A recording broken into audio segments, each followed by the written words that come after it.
Today is Monday, July 2nd, and this is the ADM Investor Services Weekly Market Kickoff. Today's guests are Alan Bush, Senior Financial Economist here at ADMIS, and Steve Freed, Vice President of Grain Research. Alan, in the past few weeks, the bullish influence of flight to quality buying in the 30-year Treasury bond futures has been largely offset by the bearish influence of firming global interest rates. Which influence will ultimately dominate?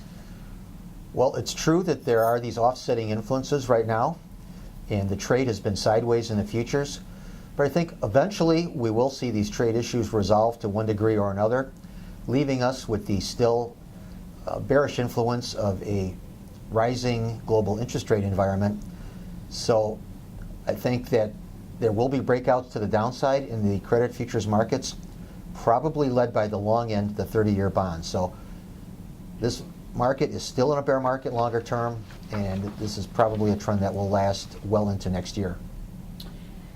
It is starting to look like the US dollar may be topping and the euro currency is bottoming. Are there any fundamental reasons for this?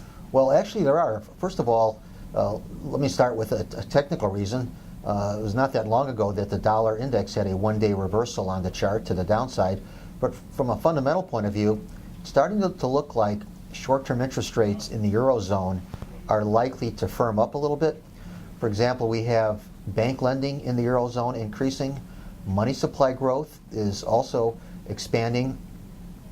Also, there were hints that the European Central Bank is talking about the possibility of implementing a plan that would push short-term interest rates higher, and that would be an influence that would support the euro currency.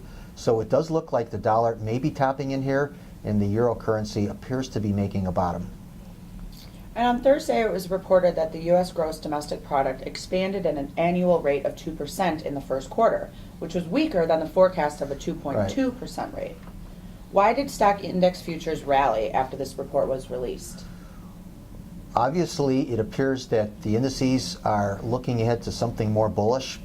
In fact, we are higher now today than where we were when this GDP report was released last week. So nothing has really changed. We still have this dominant interest rate influence that is supportive. Of course, we do have the ongoing negatives of the global trade uncertainties.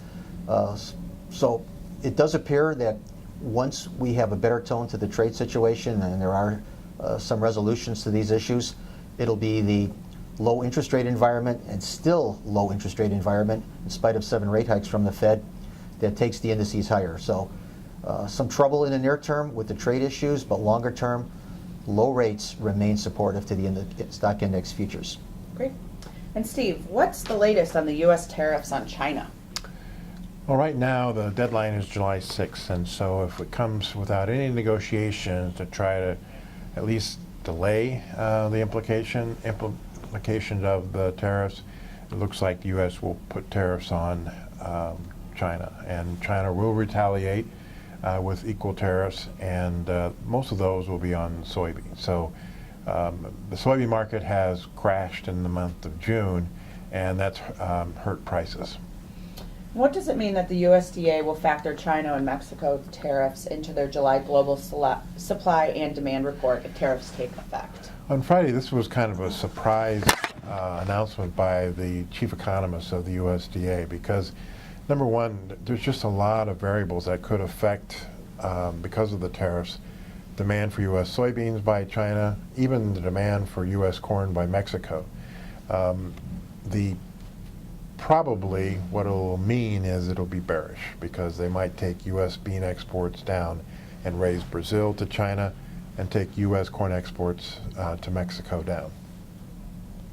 What is the latest of U.S. summer weather?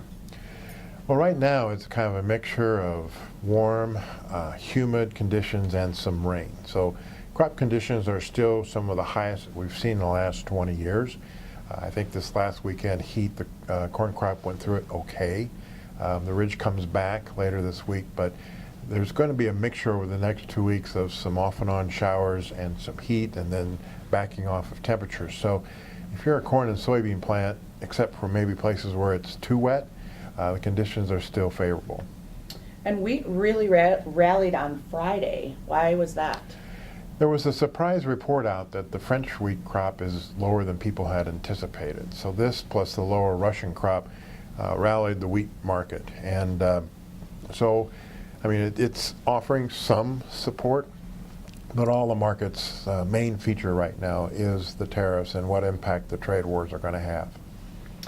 Thank you both. And please remember that the opinions expressed here today are solely the opinions of our guests and are not necessarily the opinions of ADM Investor Services or Archer Daniels Midland Company.